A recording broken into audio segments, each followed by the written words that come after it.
Hello viewers, my name is Chase Clover, and this is my review on the July 27th, 2014 USW pay-per-view entitled USW Ultimate Consequence 2014. This pay-per-view was live from Boston, Massachusetts, and was in the Boston Dome, I believe. This pay-per-view was very good. There were some matches where it was lackluster, but it did do some type of positive outcome. It did have some kind of positive outcome throughout the pay-per-view, and that goes for each and every one of these matches. There was one match in particular that I didn't think was going to be great, but was it proved me wrong. It was absolutely great. Just terrific, spectacular. It really sealed the deal for the main event match. And yes, it was a main event match, which gives you two options: the USW World Title match or the USW Title match. And I think you may know which match I'm talking about. But I will get into that match later on in the review. I've already put out the preview and prediction video, and this is my review video now. This pay-per-view was very good. I liked it. It was a good pay-per-view to have as one of your top four.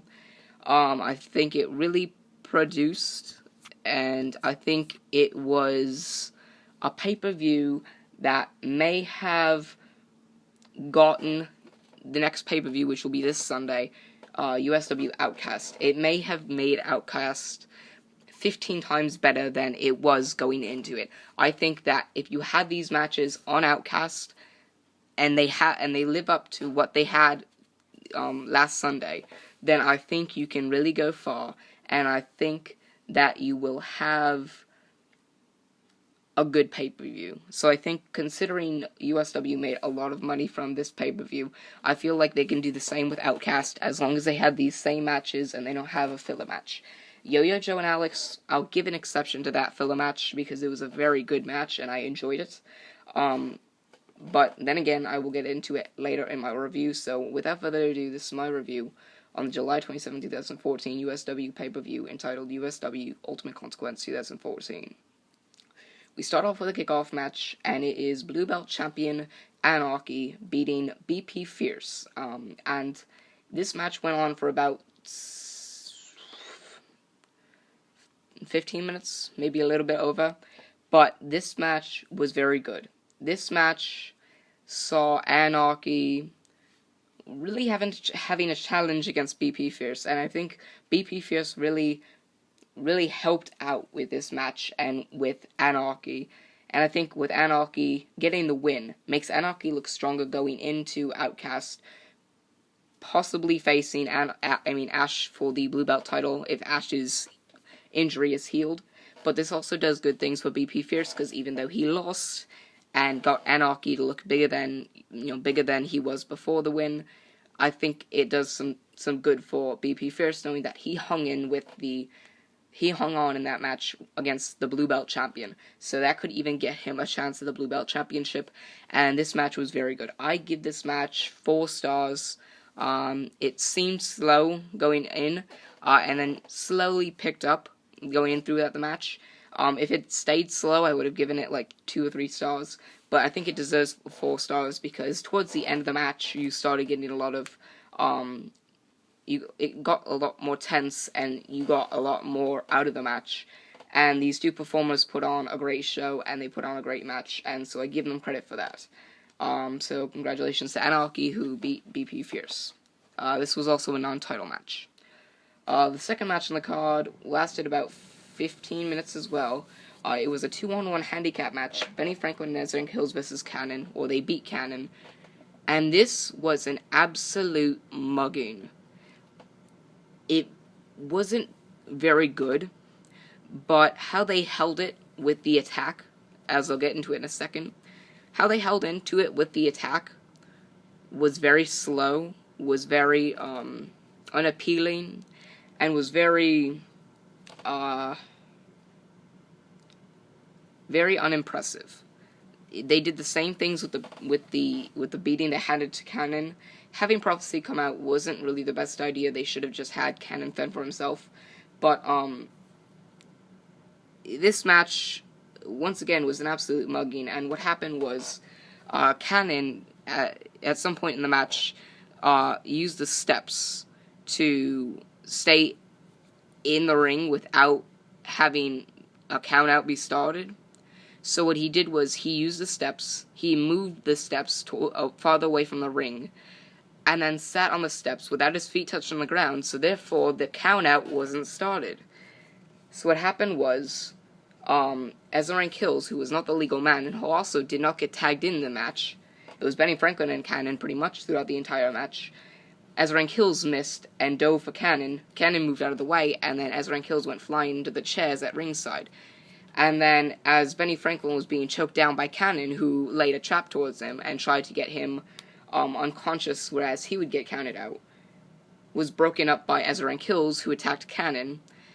And then they both tied Cannon's legs, well, not tied Cannon's legs, but used the ropes to trap Cannon's legs into the ring post. So he was upside down for a good portion of this match, and being beaten down with Ezarank Hills and Benny Franklin. Considering this was not a no disqualification match, they used their own body to inflict damage on Cannon. So that happened throughout maybe the first 5 minutes of the match, and then throughout the rest of the match, throughout the next 10 minutes, you had Ezarank Hills and Benny Franklin beating down on Cannon. Maybe at, like, if this was 15 minutes, I guess maybe at 13 minutes, I would assume, Prophecy ended up playing out and trying to help Cannon, yet then got beaten down by Ezarank Hills, and then Benny Franklin and Ezarank Hills, probably out of knowing, breaking character and knowing that Cannon would probably be very injured had he continuously stayed upside down, because then he would be knocked unconscious, and he would, all the blood would rush to his head, and he would end up dying from, lack of blood, oxygen in his blood cells in the bloodstream. They untied Cannon and put him in the ring, and then Benny Franklin covered him for the win. And Benny Franklin and Ezarank Hills, this just proves that these four competitors are going to have a rivalry for the USW tag titles. And once they get into the Prophecy match later on in the night, you'll know why they can now have this match for the tag titles and have it keep going.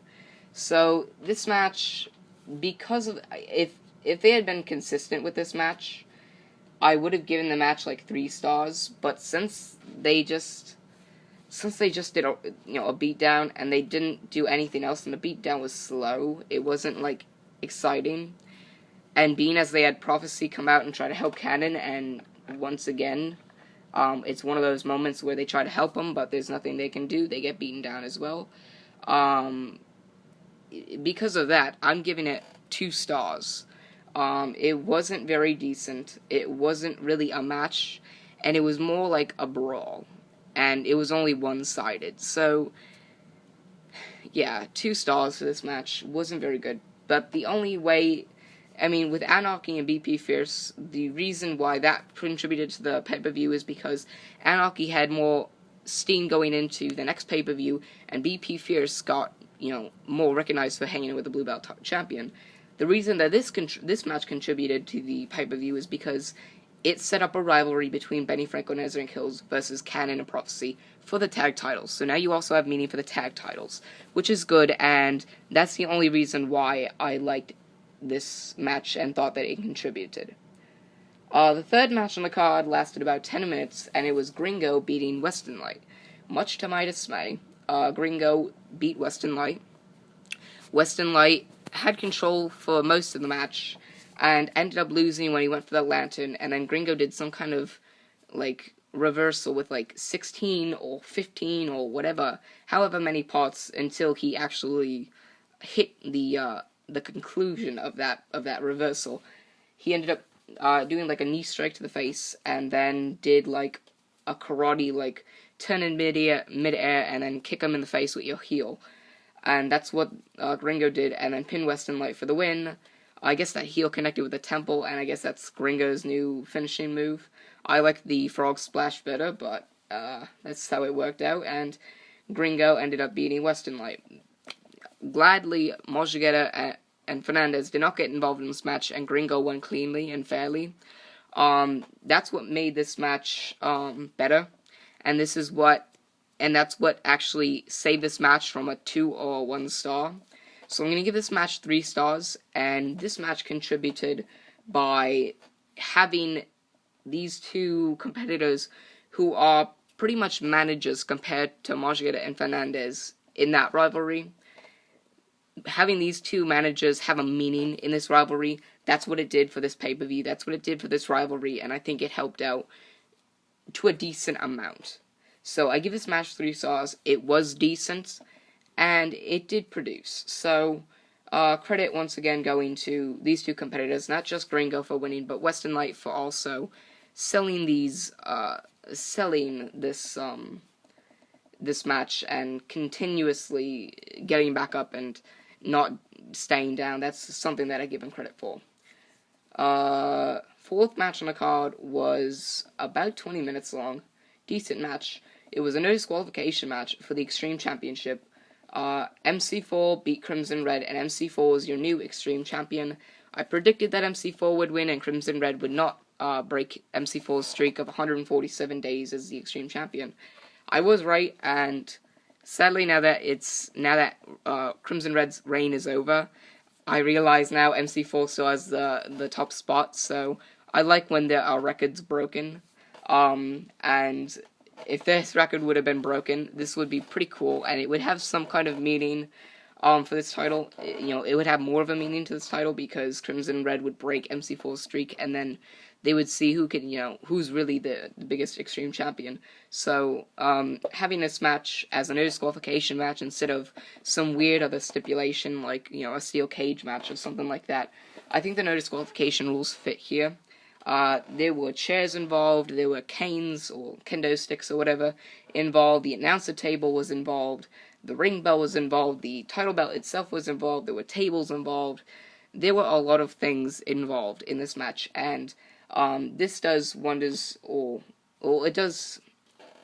it contributes to the pay-per-view and to this rivalry by proving that MC4 will still hold on to that long reign of his, and they can use that in a storyline saying, I stopped you from breaking my reign, and I'm going to hold on to this Extreme title for longer than my reign, and if he doesn't, then he's still going to be the one who held the title for the longest amount of time, and MC4 can now have a good storyline in this rivalry. So him being Crimson Red was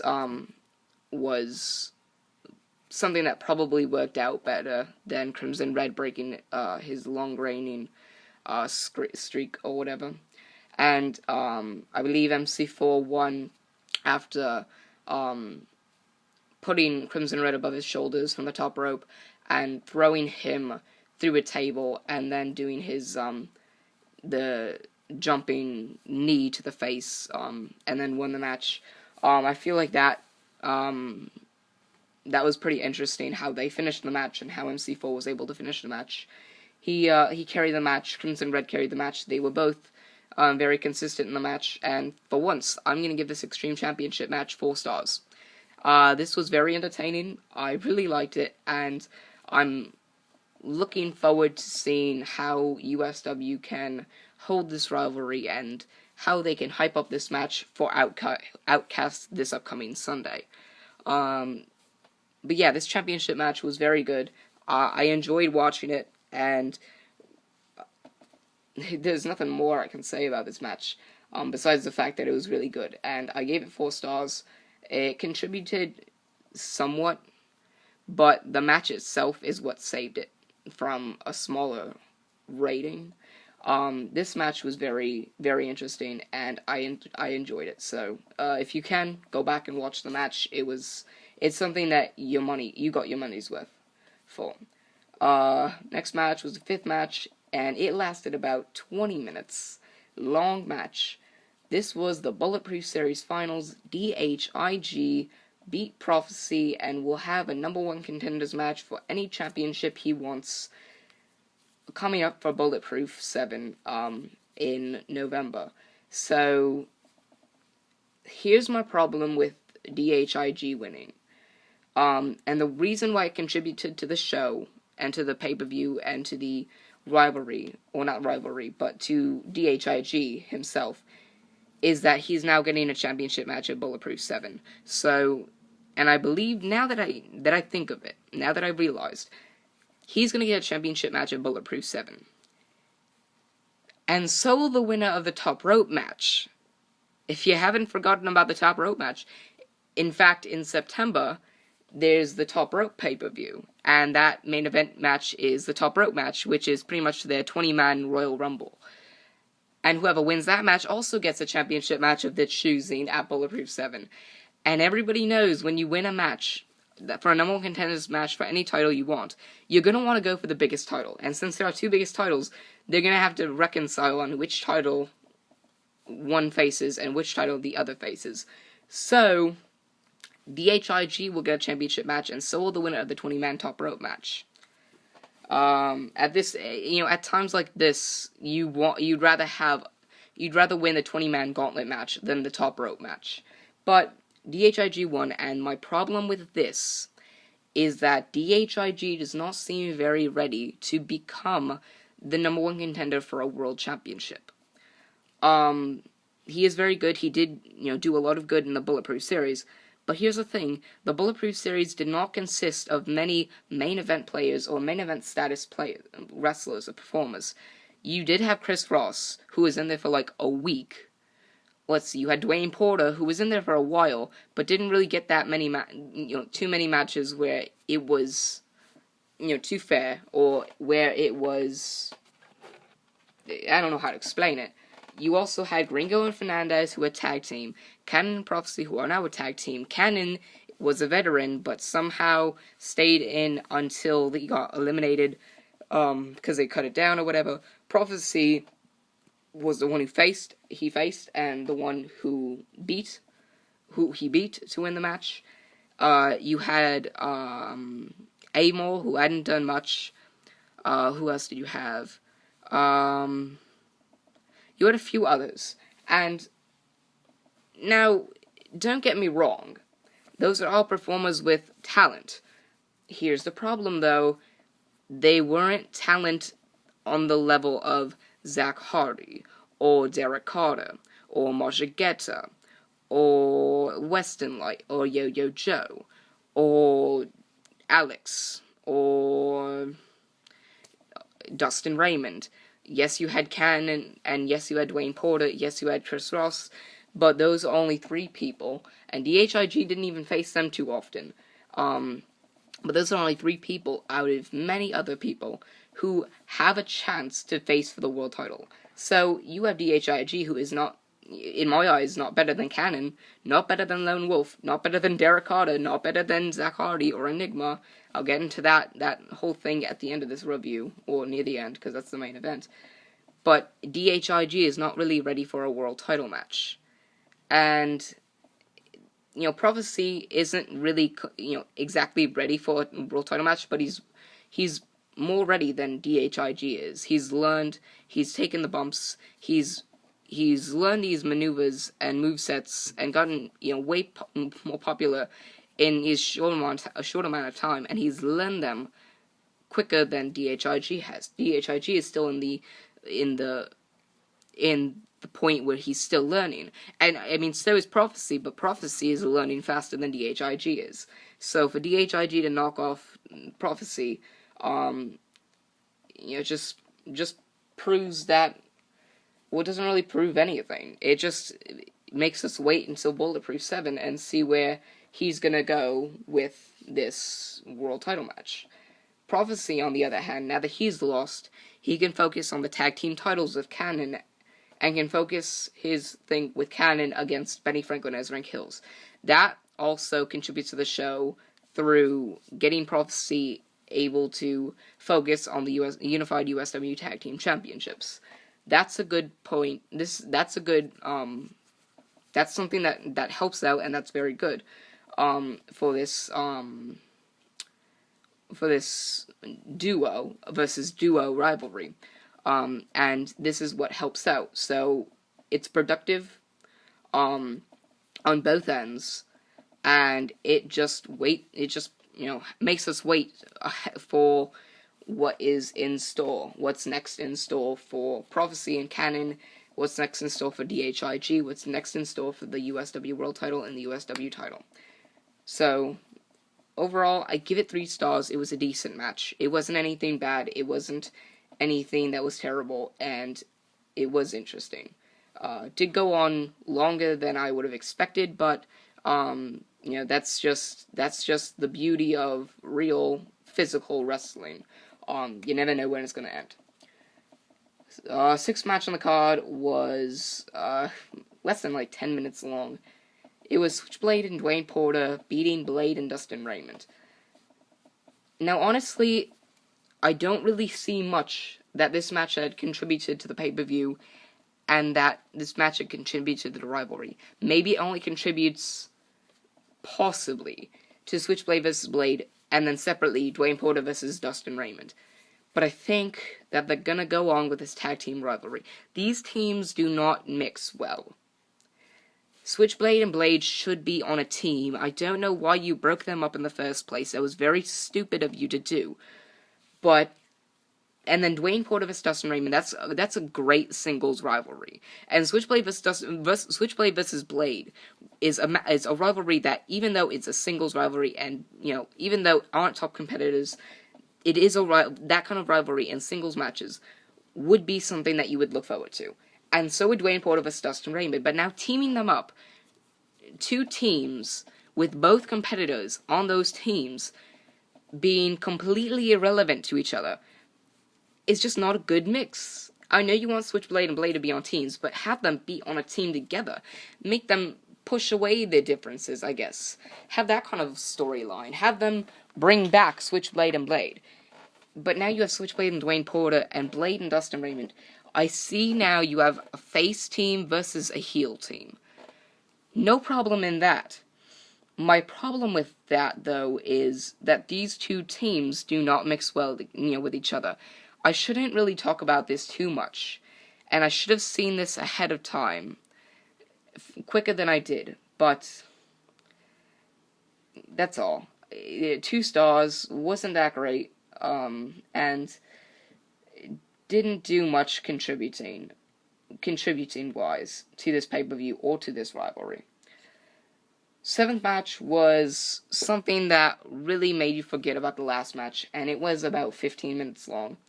You had Majagetta defending the international title against Fernandez, and Majagetta retained the title, beating Fernandez. Also, again, this time Gringo and Westernlight did not interfere, so Majagetta won the match cleanly. But much like it happens often on USW shows, you have a team, you have 2 teams, and both members of the team, or both members of one team, or one member of one team faces the other member of another team, and then you have the other 2 competitors facing the other 2. So, let's say you have Majagetta and Westernlight, Gringo, Fernandez. You have Gringo vs. Westernlight, and then Majagetta vs. Fernandez. So, since Gringo won, Majagetta ended up winning, and those are 2 people on the other teams. So you have 1 win for each team member, which is something that, surprisingly enough, happens very often on Intensity and on pay-per-views, so I want to see that stop. That's... I actually can't say that, because you never know who's going to win. You can't script who's going to win.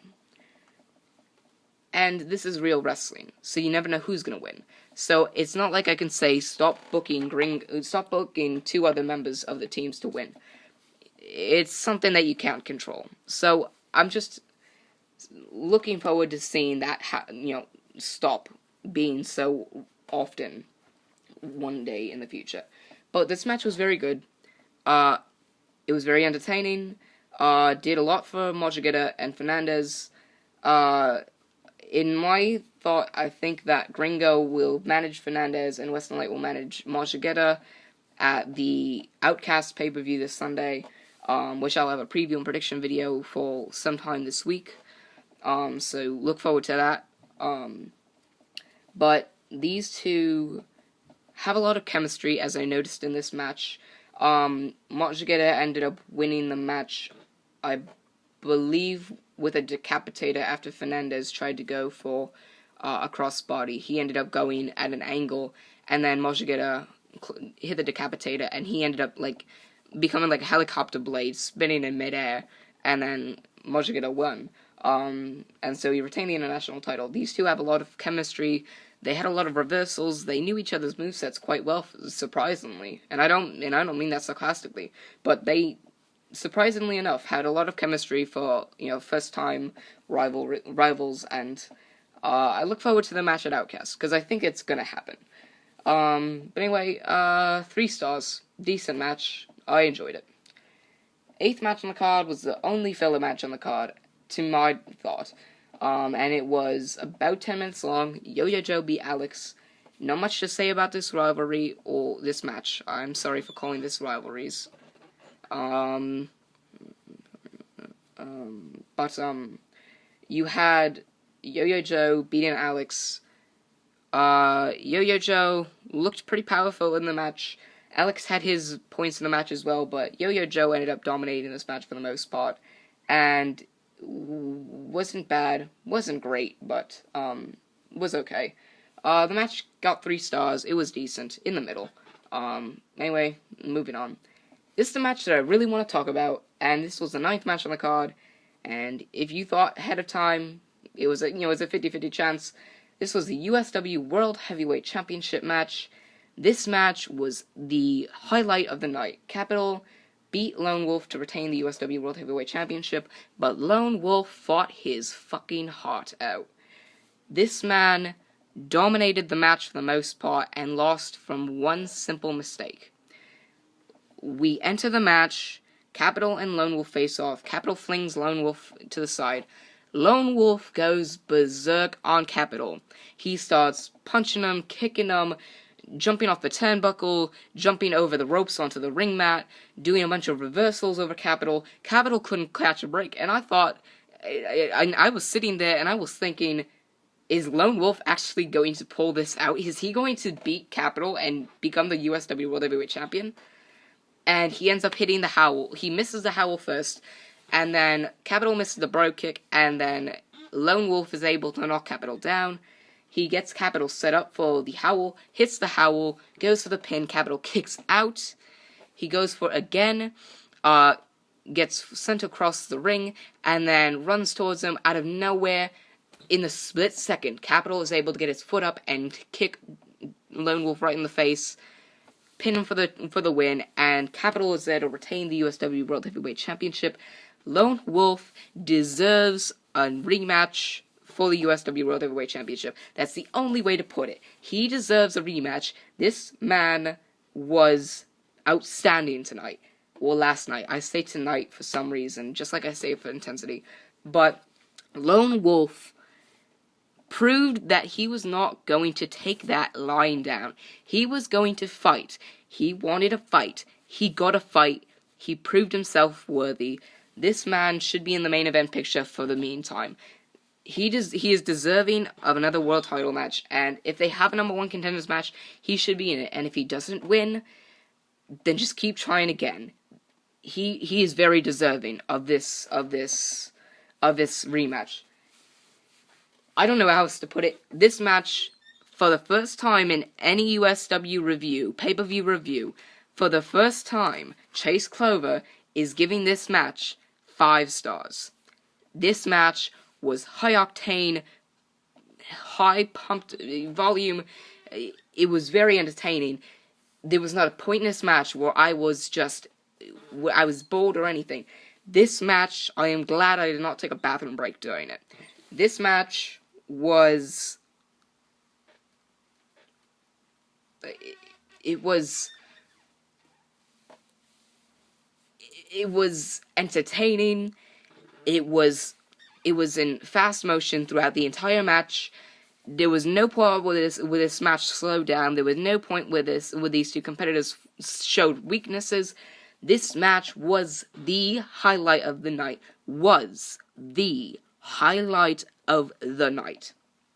Credit to Lone Wolf. I give some credit to Capital, but I give more credit to the loser, Lone Wolf, the challenger, who fought his heart out. he proved to me and a USW that he can stick in there with the big guys. Lone Wolf, tonight, well, the other night, earned my respect. I have become a Lone Wolf fan. Anyway, Capital One retained the title. Next we go into the 10th match, and that match lasted about 15 minutes. Next match is the 10th match on the card. The main event match lasted about 10 minutes, but the host segment lasted about 20 minutes. ENIGMA defended the USW title against Derrick Carter. Derrick Carter defeated ENIGMA to become the USW champion. Surprisingly enough, Derrick Carter won. Now, what I want to talk about in this match was what I think may have been the return of Zach Hardy. Zach Hardy is ENIGMA, for those of you who haven't caught up with USW or haven't been relating to USW very often in the past, however, whatever. ENIGMA lost the USW title last night, or the other night. Today is Tuesday. But ENIGMA really fought and really got the fans on his side. As I was predicting, ENIGMA seemed to me tonight that ENIGMA has turned back to a good guy. He has turned back to a face. And I think he has not only turned to a face, but turned back into Zach Hardy. Because throughout the match, Derrick Carter first went for a super kick, ENIGMA countered, and then out of nowhere, he hit him with a powerhouse clothesline. Powerhouse clothesline. First move from Zach Hardy's moveset when he was Zach Hardy. Powerhouse clothesline. First move. Afterwards, hit him with a super kick. Second move, back when Zach Hardy used that move. Third move, the stomach pump. Back when Zach Hardy used that as Zach Hardy. Fourth move, Handi-cap faceplant, sealing the deal. That was back when Zach Hardy used it. That was his main finisher. Then hit him with a spear. I think you may have seen the return of Zach Hardy. He may have just retired ENIGMA. Derrick Carter being a heel means you have to have Zach Hardy as the face. If that's going to be the rivalry, you need Zach Hardy to be a face. Because there's no way that USW would be stupid enough to make Derrick Carter a face. That's just no way. That'd be too stupid. But having ENIGMA now as a face will do a lot for you. This may make people want to buy the USW wrestling game. ENIGMA, we may have seen the return of Zach Hardy. I don't know how many times I have to say this, but we may have seen it. So we saw, and including the fact that twice in the match, twice towards the end of the match, you had Zach Hardy do his signature hand sign, with a and you had him in the middle of the ring, going Hardy. And you had him saying that as Derrick Carter was getting up, and also towards the end of the match, you had him get on the turnbuckle and do like he always used to do with a hand sign and going Hardy, and then shaking his head up and down like it's back, and then you had him miss the spear, go into the turnbuckle. He ended up bouncing right back, but then got kicked right in the mouth by Derrick Carter. It went to the point where Zach Hardy had a hole in his lip. It was like a small little hole, because Derrick Carter kicked him in the jaw, knocking his lip to his tooth, which pretty much busted his lip open. And that was a powerful kick. And Derrick Carter pinned him for the 3 count. Derrick Carter cheered as everybody started booing. He started celebrating. ENIGMA, or Zach Hardy, I'll call him ENIGMA for the rest of the night, because this may be the last time we may have him be heard as Zach Hardy, or as ENIGMA, got out of the ring, took a chair, as Derrick Carter turned around, surprisingly enough, saw ENIGMA bash him in with a chair. Multiple times during that segment, you heard Zach Hardy go Hardy with his hand sign. He went wailing on Derrick Carter. He hit him with chairs, with ladders, with tables. He threw a table at Derrick Carter. He didn't put him through a table. He threw the table at Derrick Carter and broke the table in half. How many times do you see that? You had him use the steel steps. You had him use the monitors from the ringside announcer box, whatever. You had him tear up the floorboards, or not the floorboards. You had him tear up the ringside mat, and on the cement, ENIGMA went berserk, buried him in all the weapons, and then put him through a table. It was some kind of crazy thing. He put 2 ladders facing each other, and then put a ladder on top of those ladders. And he made it so that way he put it through one of the holes at the top of the ladder, so the ladder was steady, and then used 2 steel barricades, which he used and took away from the fans, and used those to hold up the ladder. He was high in the air, swanton on Derrick Carter. ENIGMA, proving that even though he's not the USW champion anymore, he's still gonna kick ass. This match and 4 stars wasn't as good as the world title match, but it was very good. And I think the main part was Derrick Carter winning and ENIGMA going berserk on Derrick Carter. So anyway, guys, that was my review on the July 27th, 2014 USW pay-per-view entitled USW Ultimate Consequence 2014. Everyone, remember to like, favorite, and subscribe for more. I'm Chase Clover, signing off.